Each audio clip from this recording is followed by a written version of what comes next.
aplikacijo Ostani zdrav in obvaruj sebe in druge pred COVID-19 ter bodi obveščen o izpostavljenosti koronavirusu. Prejmi opozorila in prepoznaj tveganje.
Spoštovane gledalke in gledalci, novinarke in novinarji, dr. Urška Blaznik iz NIJZ, ekipa UKOM-a, gospa prevajalka, sodelavki v moji ekipi, državljanke in državljani. Lepo pozdravljeni na današnji redni novinarski konferenci o izzivih COVID-19. Teh izzivov je res veliko, zato se opravičujem za to četrturno zamudo, ampak do zadnjega trenutka smo usklajevali nekatere podatke. Epidemiološki podatki namreč kažejo, da se stanje v državi še ne izboljšuje. Včeraj je bilo opravljenih 2247 testov, ni rekord, potrjenih je bilo 82 novih primerov okužbe. Večina primerov je še v epidemiološki preiskavi. Razmere so resne. Ekipa v klicnem centru Nacionalnega inštituta za javno zdravje v Ljubljani je polno zaposlena. Danes podoben klicni center vzpostavljajo tudi že v Celju, za čas, ko bo okuženih še bistveno več. Virus ostaja razpršen po celotni državi in se še naprej širi preko lokalnih prenosov. Skrbi nas, da še vedno precejšen delež obolelih ne zna pojasniti, kje so se okužili, kar močno otežuje delo naših epidemiologov. Hkrati pa imamo danes še 50 oziroma že 50 bolnikov v COVID oddelkih UKC Ljubljana in Maribor ter bolnišnici Golnik, med njimi pa že 10 na intenzivni negi. Pripravljamo se na morebitno aktiviranje že 4. bolnišnice. Pred mesecem dni je take številke lahko predvidel le malo kdo. Ob tem mi dovolite, da izrazim posebno pohvalo občini Pivka, ki se je v zadnjih dneh hitro in tudi odgovorno odzvala in prilagodila novim, veliko bolj zahtevnim razmeram, ki so posledica precejšnjega števila potrjenih okužb v občini. Občina Pivka je resnično lahko zgled za ostale občine, saj je sama najprej realno ocenila razmere, sprejela zelo konkretne potrebne ukrepe, omejila je druženje v zaprtih prostorih in tudi vse ljudi pozvala, da se nikar ne družijo. Občine in župani so tisti, ki najbolj poznajo razmere v svoji občini in posledično lahko tudi najhitreje in predvsem najbolj odmerjeno in učinkovito ukrepajo, če se te razmere spremenijo. Lepo vreme in visoke temperature nas tudi v mesecu septembru vabijo k preživljanju prostega časa na prostem. Še vedno traja pravo poletje, zato pač opažamo, da so predvsem različne zabave in pikniki, tudi obletnice, žal tudi pogrebi, eden glavnih virov hitrega širjenja okužb. Vnovič, zato vse državljanke in državljane in vse tiste, ki prebivajo pri nas, pozivam k upoštevanju omejitev glede zbiranja. Le tako bomo lahko zamejili širjenje okužbe. Predvsem pa vzdržujmo nujno potrebno medsebojno razdaljo. Zdravstveni inšpektorat še vedno preverja upoštevanje nošnje maske. Od dne 4. septembra, od začetka veljavnosti odloka do danes, so obiskali že 1093 različnih objektov in izdali 34 glob fizičnim osebam zaradi neuporabe zaščitne maske v zaprtem javnem prostoru. V ponedeljek, dne 14.9. so inšpektorji obiskali 98 različnih objektov, kjer so poleg upoštevanja priporočil NIJZ preverjali predvsem obvezno nošenje maske, in sicer so pregledali 46 gostinskih obratov, 48 trgovin in obiskali tudi 4 prireditve. Izdali so 2 plačilna naloga zaradi nenošenja zaščitnih mask v zaprtih javnih prostorih, in sicer ponovno zaposlenim v gostinstvu. Neskladnosti v zvezi z razkuževanjem rok pa ni bilo ugotovljenih. S koronavirusom je mogoče shajati, če mu je naše življenje prilagojeno, ne pa podrejeno. Imamo veliko sposobnost prilagajanja, tako kot posamezniki in kot skupnost, in kot skupnost zmoremo veliko več, kot smo pokazali doslej. Vlada vztraja in bo naredila vse, da se življenje ne bo ustavilo. Cilj vseh je, da se čim manj upočasni, da se šolsko leto nadaljuje v šolah in da ga učenci ter dijaki tudi zaključijo v šolah in nikakor ne nadaljavo. Vkolikor bo moral zaradi potrjene okužbe posamezen razred v karanteno, to ne bo katastrofa, to ne bo vplivalo na delovanje šolskega sistema. Učenci bodo namreč 10 dni doma, v tem času se bodo šolali nadaljavo, po 10 dneh pa bodo ponovno sedli v šolske klopi. Več moramo narediti tudi v gospodarstvu. Gospodarski subjekti se morajo prilagoditi novi realnosti. Dovolite mi, da zato vse gospodarske subjekte pozovem, da v svojih delovnih procesih dosledno upoštevajo samozaščitne ukrepe ter da redno, vsak dan, svojim zaposlenim ob prihodu merijo temperaturo, da bi lahko čim prej zaznali in preprečili vnos virusa v delovni proces. O tem, kako pomembno je to samozaščitno preventivno ravnanje, bo danes spregovorila naša gostja novinarske konference, dr. Urška Blaznik iz Nacionalnega inštituta za javno zdravje. Preden pa ji predam besedo, naj povem še tole. Vse, kar danes govorimo, je usmerjeno v prihodnost. Morda se bo komu zdelo, da danes tukaj sanjam neko daljno prihodnost, a drugače ne gre. Moramo imeti pred sabo ne le preostanek letošnjega leta, temveč tudi leto 2021. Takrat, prihodnje leto namreč, v drugi polovici leta Slovenija oziroma naša vlada predseduje Evropski uniji, kar je velik izziv. Zaradi pandemije COVID-19 pa utegne biti naše drugo predsedovanje še veliko večji zalogaj, kot se tega morda zavedamo v tem trenutku. Rad bi vas obvestil, da se z današnjim dnem z mesta moje namestnice poslavlja gospa Špela Horjak. Špela odhaja na novo delovno mesto, in sicer na stalno predstavništvo Republike Slovenije v Bruslju, kjer se že zelo aktivno pripravljamo na predsedovanje Evropski uniji. O tem, kdo jo bo zamenjal na mesto namestnice, boste obveščeni naknadno. Vse njene telefonske številke, kontakte bo prevzela sodelavka Maja Bratuša, ki je tudi danes tukaj z nami. Špela, hvala za vso tvojo pomoč in za vso skrb. Ostani zdrava tudi v veliko bolj rdeči Belgiji in skupaj bomo zmogli. Zdaj pa te prosim, da še zadnjič prevzameš mojo vlogo in napoveš našo gostjo. Prosim.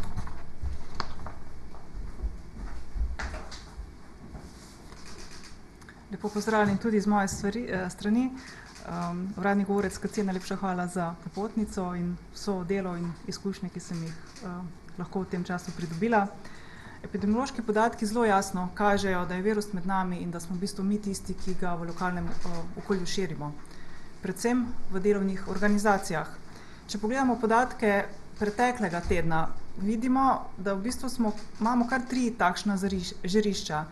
Eno je v Mariboru, dom starejših občanov Danice Vogrinc, eno je v Braslovčah, se pravi osnovna šola, in nedavno v Pivki, perutninarstvo.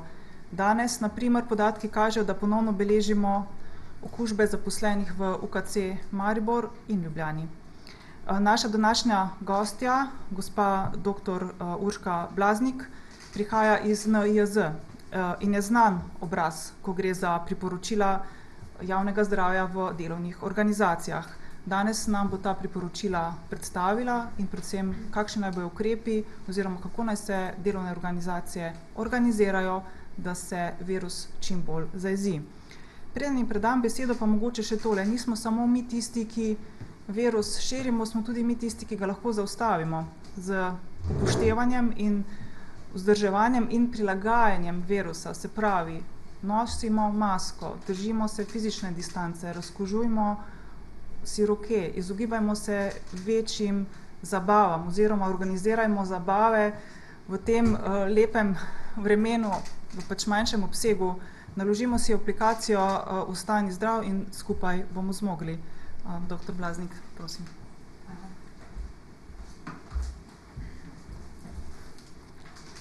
Dober dan in lepo pozdravljeni. Prihajam z Nacionalnega inštituta za javno zdravje, kjer veste, da smo že spomladi pripravili številna priporočila za dejavnosti, v katerih smo prihajali v stik z nekaterimi zaposlenimi, se pravi s frizerji, kozmetičnimi saloni in podobno. Kljub vsemu pa je bila situacija spomladi nekoliko drugačna. Virusu smo se umaknili, zaprli smo šole, umaknili smo se domov, delali smo od doma. Sedaj ni več tako. Želimo si, da bi bilo čim manj tako in da bi pravzaprav z virusom živeli. Če pa želimo živeti z virusom, potem moramo biti od njega pametnejši in upoštevati v bistvu dokaj enostavne ukrepe, ki pa jih moramo vključiti v naše vsakodnevno delo. Delovne organizacije so pač druženje ljudi, delamo skupaj v istih pisarnah, v istih delovnih prostorih. Delovne organizacije so zelo različne, zato Nacionalni inštitut za javno zdravje težko pripravi enotna priporočila, kako in kaj naj se delovne organizacije organizirajo. Imajo tudi svoje specialiste medicine dela, ki njihovo delo najbolje pozna in jim tudi lahko svetuje.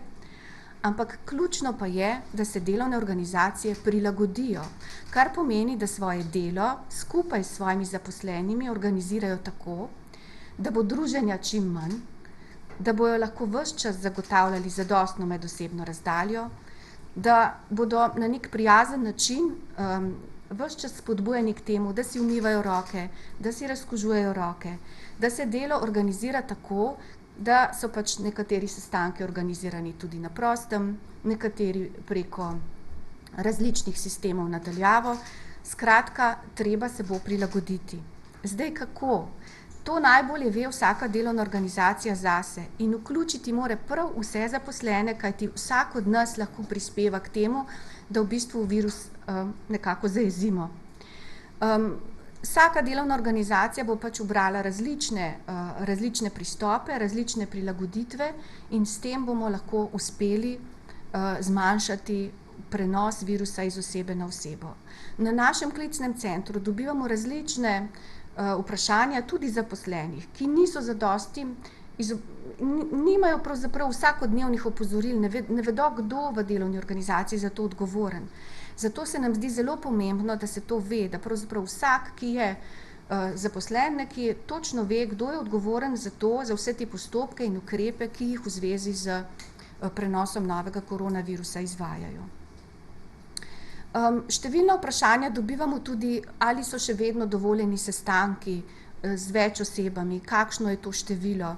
Mi si vsekakor želimo, da je to število čim manjše, da so te sestanke organizirani v velikih prostorih, če jih le delovna organizacija ima, da je razdalja med tistimi, ki prihajajo na sestanke, zadostna. To ne pomeni, da zdaj čisto natančno 1,5 metra, ampak naj bo raje 2 metra kot pa 1,5 metra.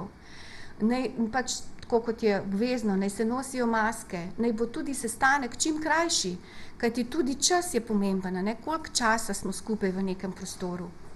Skratka, za nas se zdi ključno, da se bodo ti ukrepi upoštevali, da ti ukrepi ne nastajajo nekje na nekem oddaljenem mestu, ampak da jih z zaposlenimi pripravite skupaj. Samo na ta način v bistvu bodo upoštevani in jih bodo tudi ljudje nekako ponotranjili in na ta način bomo z virusom preživeli. Vsekakor bomo pametnejši od njega v trdno verjamem. Kar se tiče seveda potem doma imamo pač šolarje, doma imamo različno populacijo, starejšo, bolj občutljivo, imamo bolne. Skratka, odgovorni moramo biti vsi skupaj, da vemo, s kom se družimo, da imamo različne populacijske skupine, da imamo tudi v službi različne populacijske skupine, nekatere že starejše, ki so pač bolj občutljive, na njih je treba še posebej paziti in omogočati tudi morda kakšen drug način dela. Nekateri so bolj občutljivi zaradi svojega zdravstvenega stanja, tudi to je treba upoštevati. Skratka, pozoren biti eden do drugega in pač do vseh nas. To je bilo v bistvu moje ključno sporočilo. Na naši spletni strani je veliko priporočil za posamezne dejavnosti, ki jih lahko seveda delovne organizacije primerno uporabijo za svoje delovanje. Jaz imam eno vprašanje tukaj pred sabo, ki ga je zastavila gospa Gregorič Andreja iz Televizije Slovenija, morda odgovorim na njega. In sicer je vprašanje glede omejitev, ki veljajo glede zbiranja. In novinarka piše, da vlada precejšnja zmeda, ker ljudje ne vedo, kako ravnati, ko gre za zasebna druženja in koliko ljudi je torej lahko na zasebnem in koliko na javnem prostoru.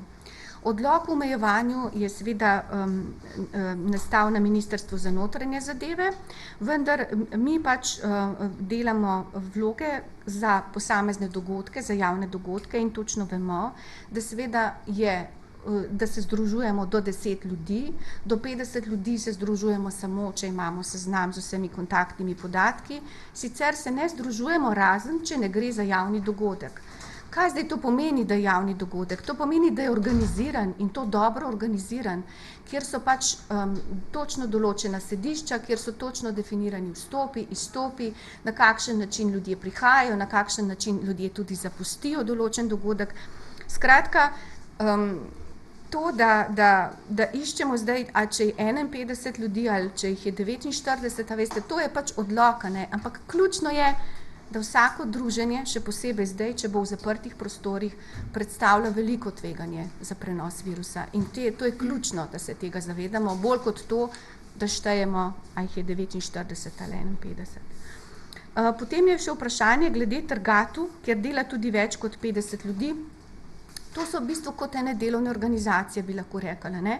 Tak dogodek, ki je bil včasih napol družaben dogodek, je seveda treba tudi primerno organizirati, ne glede na to, kakšno število ljudi.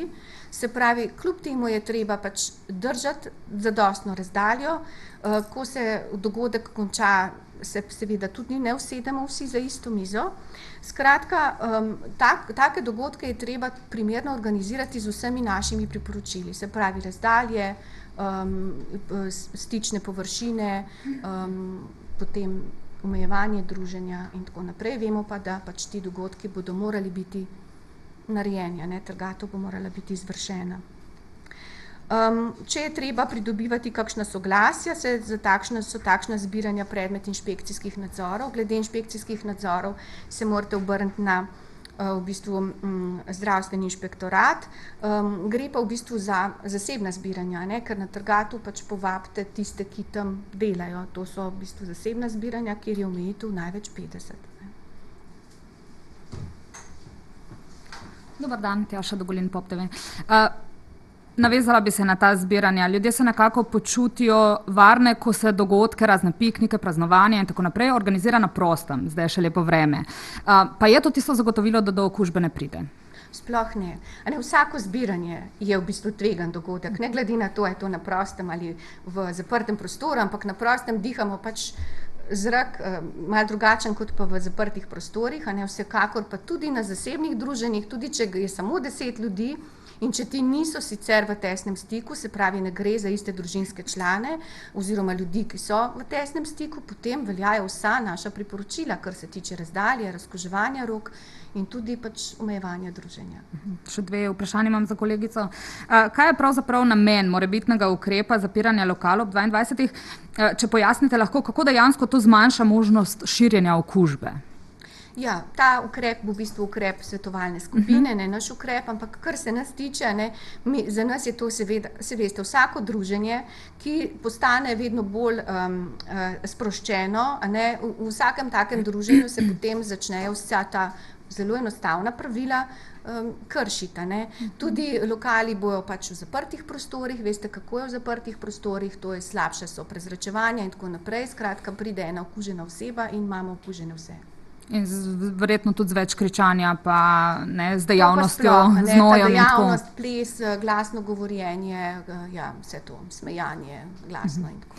Zdaj, eden od problemov tudi ostaja še potniški promet, a ne. Velike gneče so z začetkom študijskega leta, bodo verjetno te še večje. Zakaj se to dopušča in kako zelo nevarno je to? Ja, potniški promet sodi ravno tako med bolj tvegane oblike dejavnosti. Naša priporočila so jasna. Upoštevanje teh priporočil je pa seveda stvar vseh nas in pa seveda ponudnikov prevozov, a ne. Določene izjeme so, za pač ljudi, ki so sicer v tesnem stiku, v mehurčkih šole in tako naprej, sicer pa omejitev ni. In ljudje bi v bistvu morali se zavedati, da ko gredo na nek pač javni prevoz, a ne, s tem tudi lahko nekaj tvegajo, če ni organiziran na način, kot je priporočen. Lahko mogoče še enkrat orišete ta vaša priporočila, ne, in kar se tiče stojišč in tako naprej?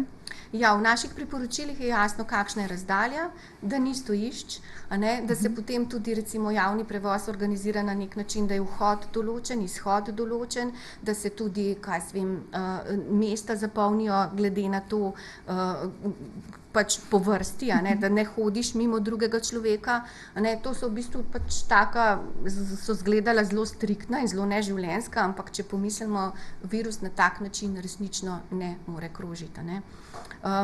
So pa lahko recimo za določene skupine, ki so pa že sicer v tesnem stiku, na primer tudi v delovni organizaciji, so lahko določene prilagoditve, ampak vsi skupaj bomo morali poiskati najboljšo rešitev. Mogoče samo še, kar se tiče včerajšnjih številk, če mogoče malo pokomentirate zdaj to krivuljo, ne, k sreči nismo prišli še do tistih številk, kot se napovedujejo po projekcijah 160 in tako naprej. Žal pa moram povedati, da vam na to vprašanje ne morem odgovoriti, ker pač nisem epidemiolog in ne spremljam pač teh števila okužb in gibanja krivulje epidemiološke. Hvala lepa.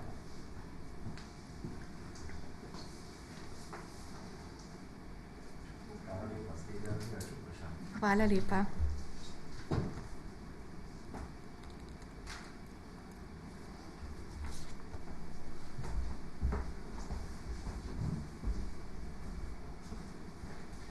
Sam sem dobil 3 pisna vprašanja strani gospe Brigitte Ferlič-Gajnar iz časopisa Delo. Kdaj bi bila lahko v Sloveniji vnovič razglašena epidemija in aktiviran državni načrt zaščite in reševanja v pojavu epidemije, pandemije nalezljive bolezni pri ljudeh? Koliko je trenutno na razpolago intenzivnih postelj za COVID bolnike v celi državi?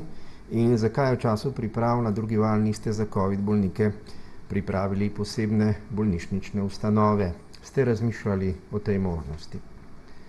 Torej, vse to so vprašanja za ministra za zdravje.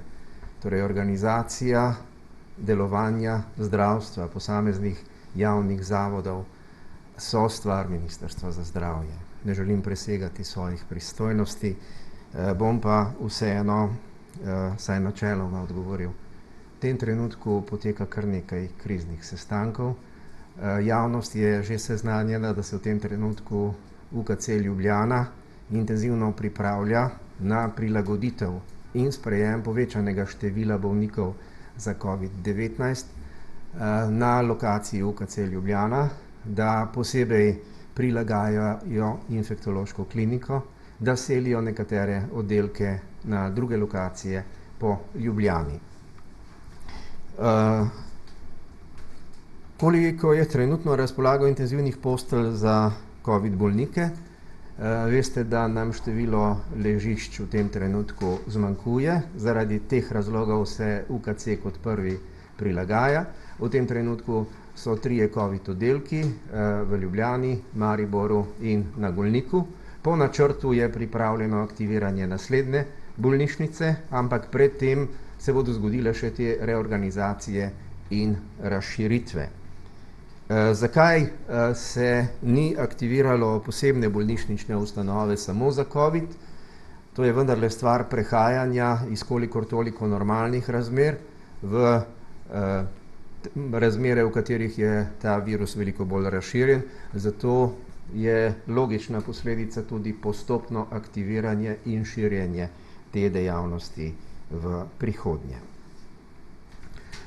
Veste, da bo danes o razmerah na tem področju, o pripravah na obravnavo in sprejem 5. svežnja protikoronskega paketa razpravljala tudi koalicija.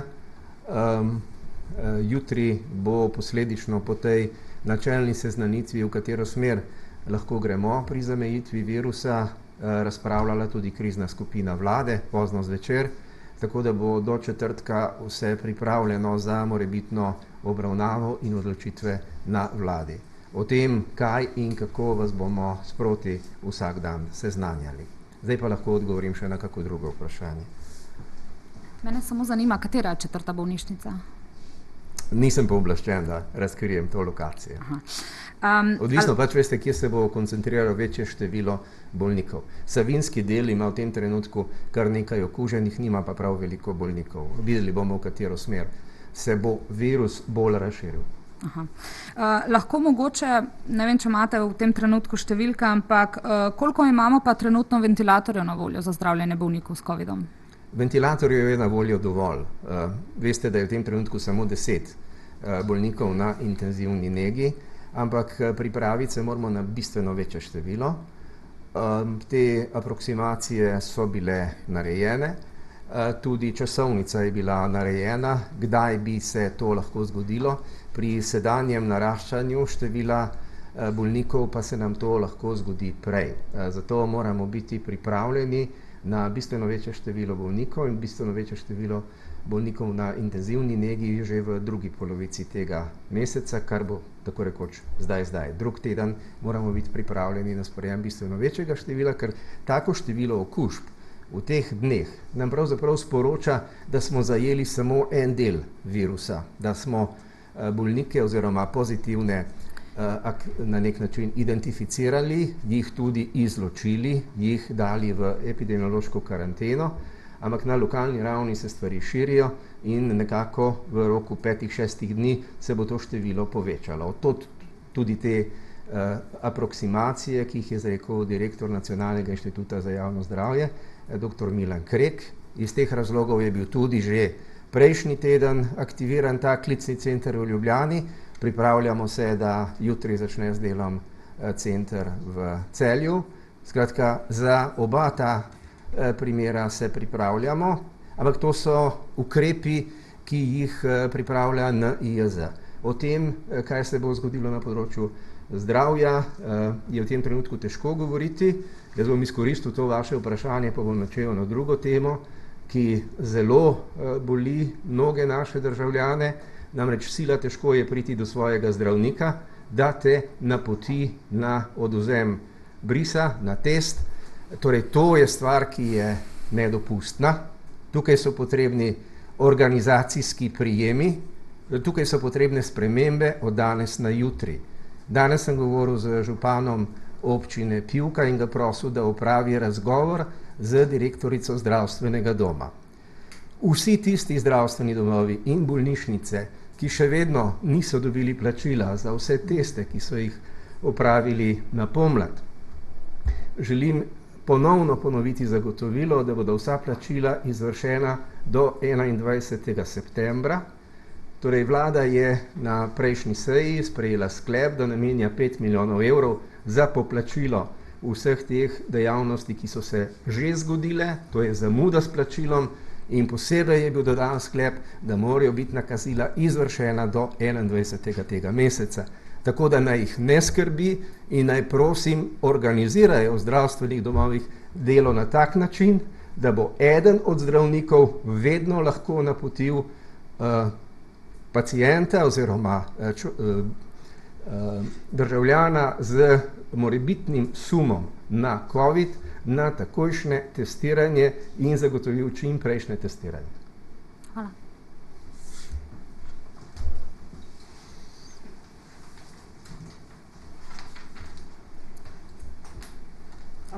zanima me tudi glede aktualnih številk. Nekaj ste se že dotaknili, pa vseeno bi morda lahko nasplošno, kako je zdaj država pripravljena na ta drugi val, ki se je v bistvu začel v primerjavi s prvim.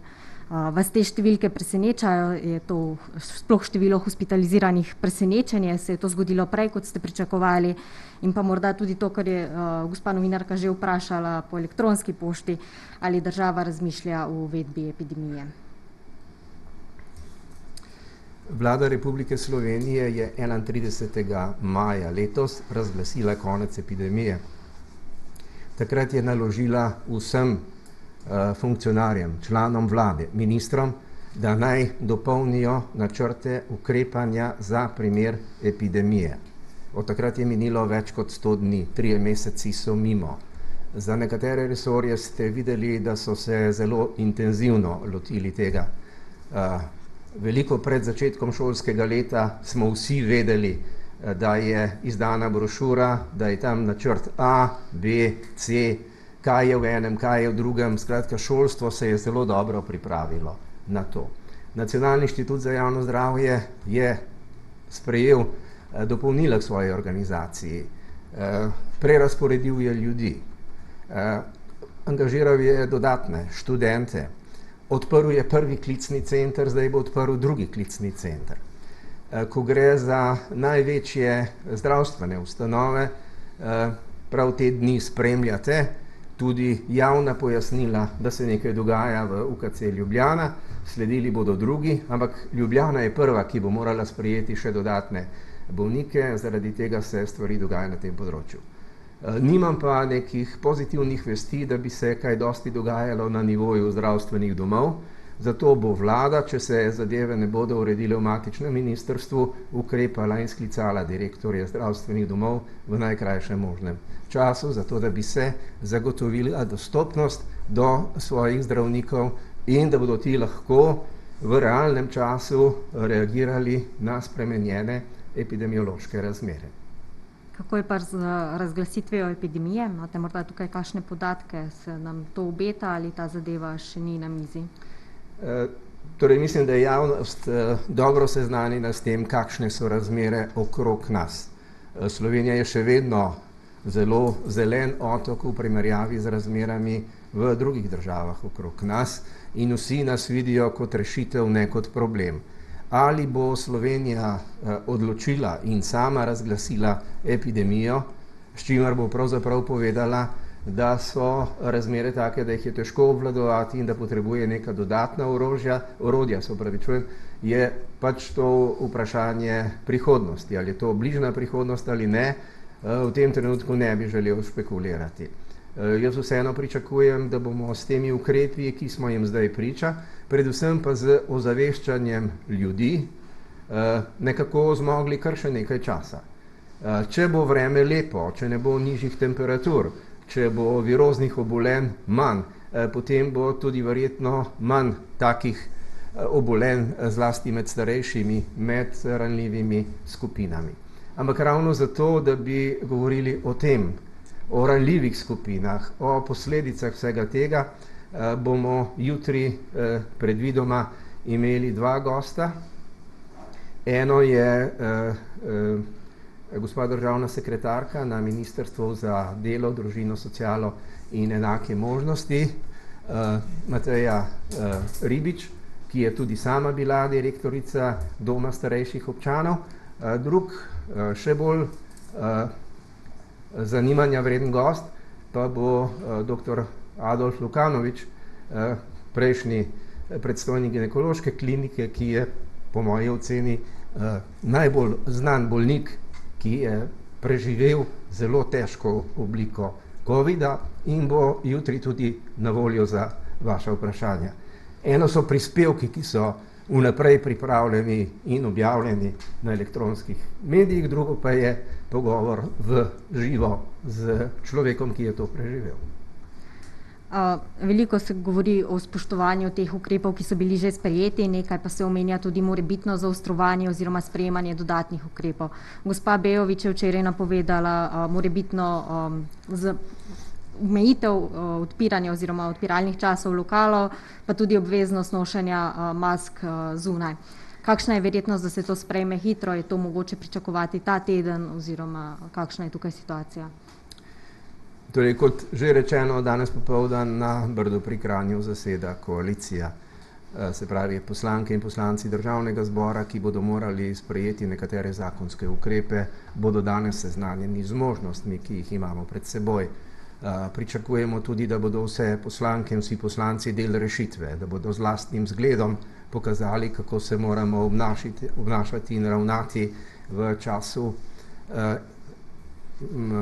hitre širitve virusa, posebej še v zaprtih prostorih, ko je dosledno treba vztrajati na potrebni razdalji, nositi zaščitna sredstva, umivati oziroma dezinficirati roke ves čas, predvsem pa se zavedati materialnih posledic vsake od teh odločitev.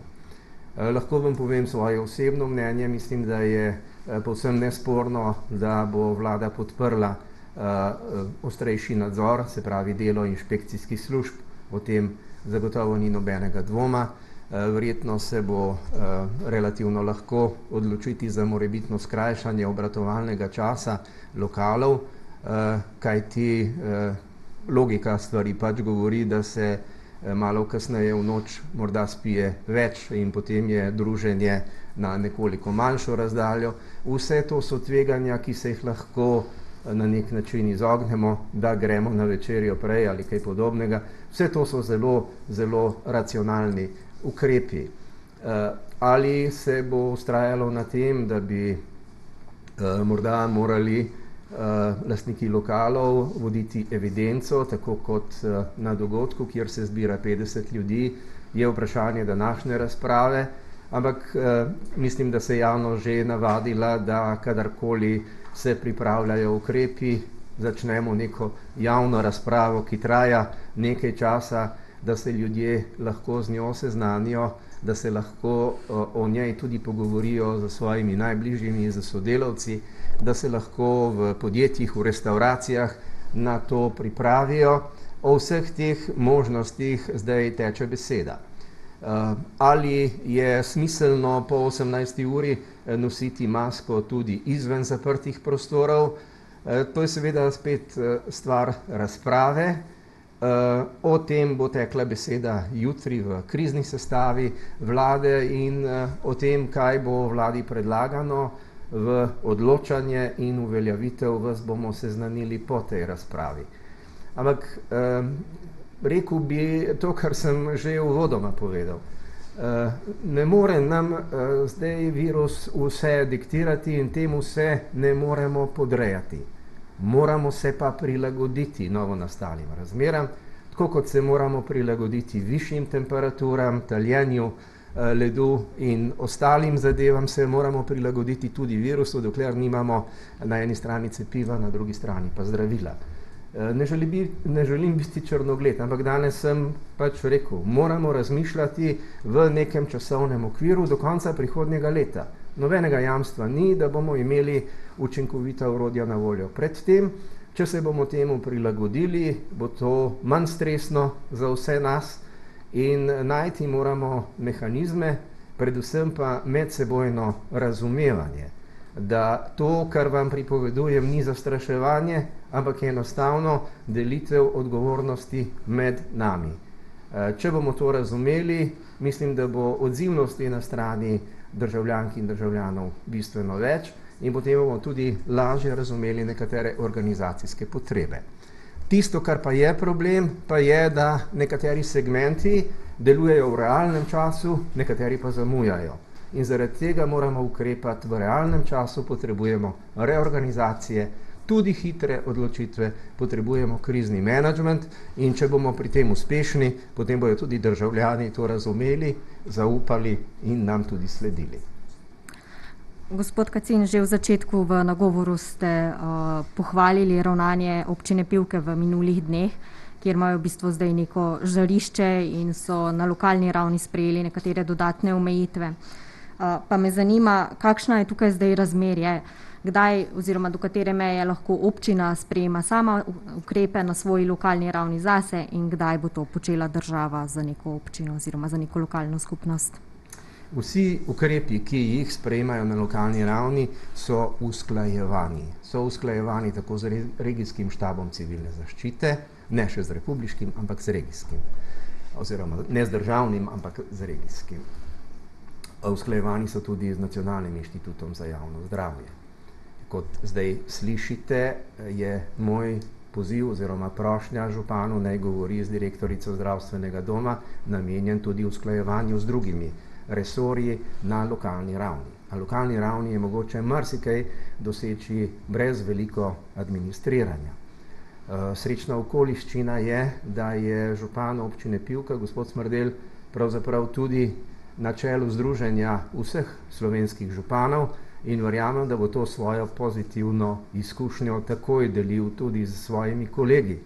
206 občin imamo v Sloveniji in 205 razlogov je, da se ta primer sledi in se na podoben način pravočasno odzivajo tudi na lokalni ravni. S tem lahko dosežemo ogromno in se pravzaprav izognemo vsaj za neko daljše časovno obdobje tako razglasitvi epidemije kot nekaterim drugim bolj restriktivnim, bolj omejevalnim ukrepom.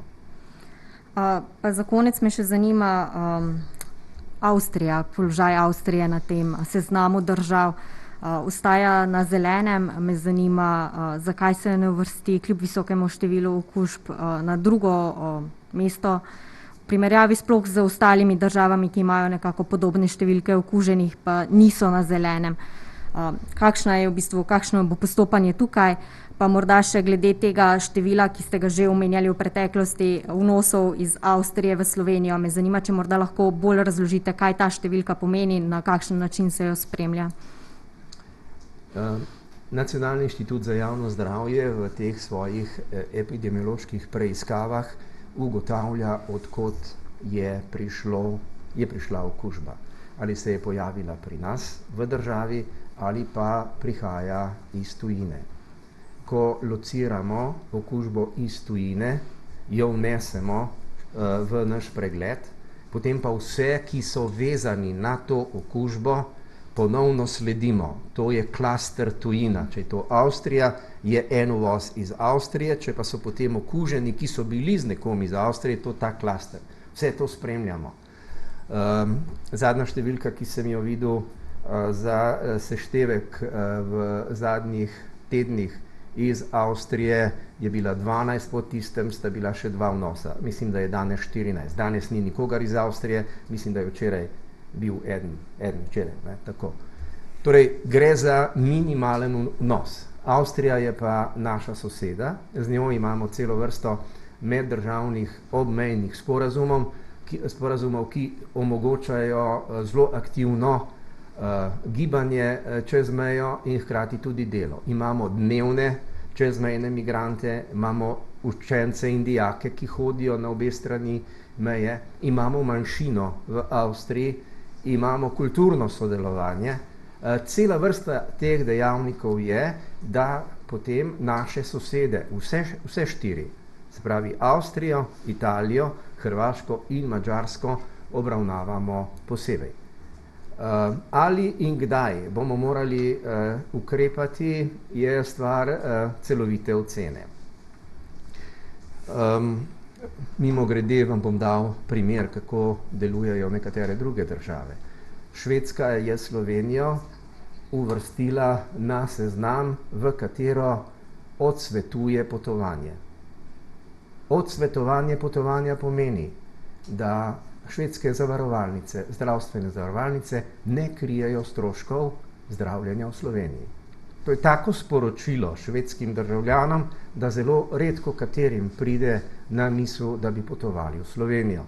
Vem, zato ker me kličejo švedski državljani, ki imajo svojce pri nas, se pravi naši emigranti na Švedsko, ki že dolgo niso bili pri svojcih in ne upajo tudi zaradi tega, ker pač imajo tako preprost in tako učinkovit sistem omejevanja gibanja.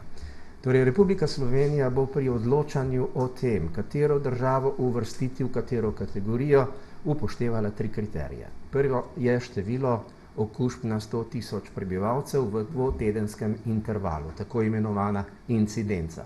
Po našem dosedanjem kriteriju država postane nevarna oziroma nevarna takrat, ko preseže 40 okužb.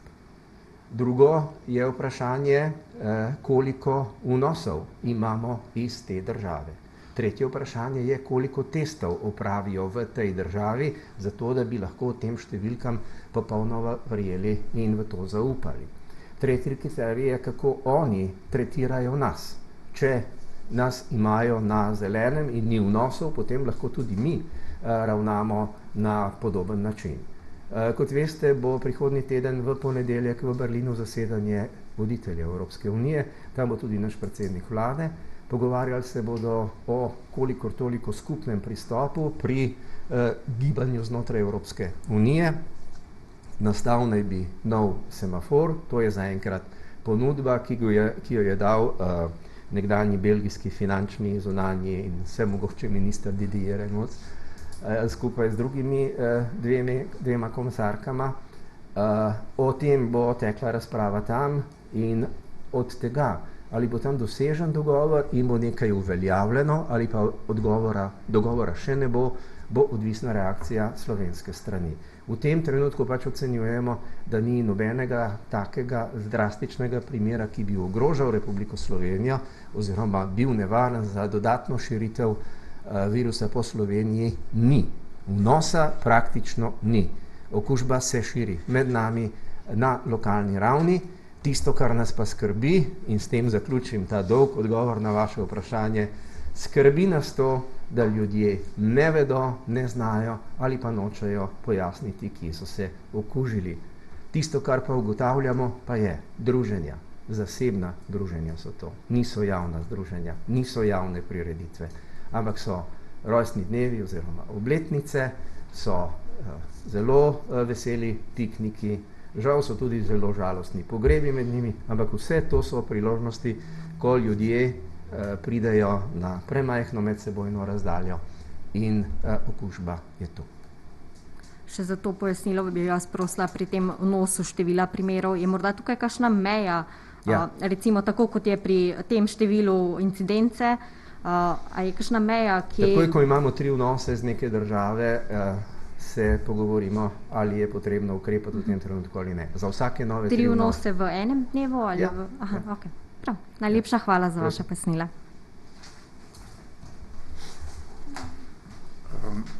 Domen Andele, Planet TV. Mene samo zanima, če sem prej vašo namestnico prav razumel, da niso okuženi zaposleni samo v UKC Maribor, ampak tudi v Ljubljani. A to lahko kaj več poveste o tem? Aha, ok.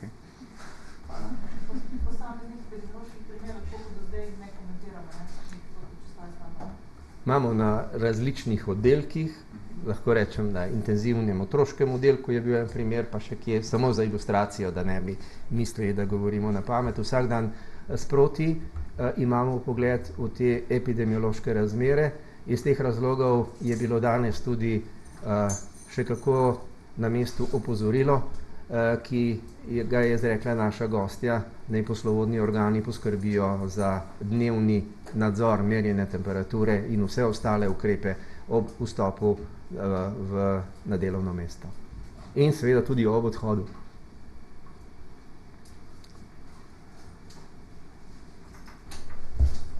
Ni več nobenih vprašanj. Torej, še enkrat, hvala za vašo pozornost, za udeležbo, za vsa ta številna vprašanja.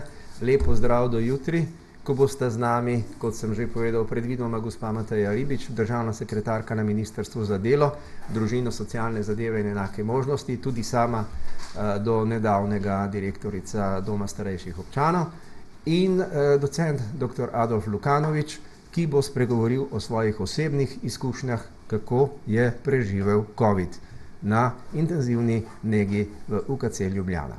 Hvala lepa za vašo udeležbo in nasvidenje jutri.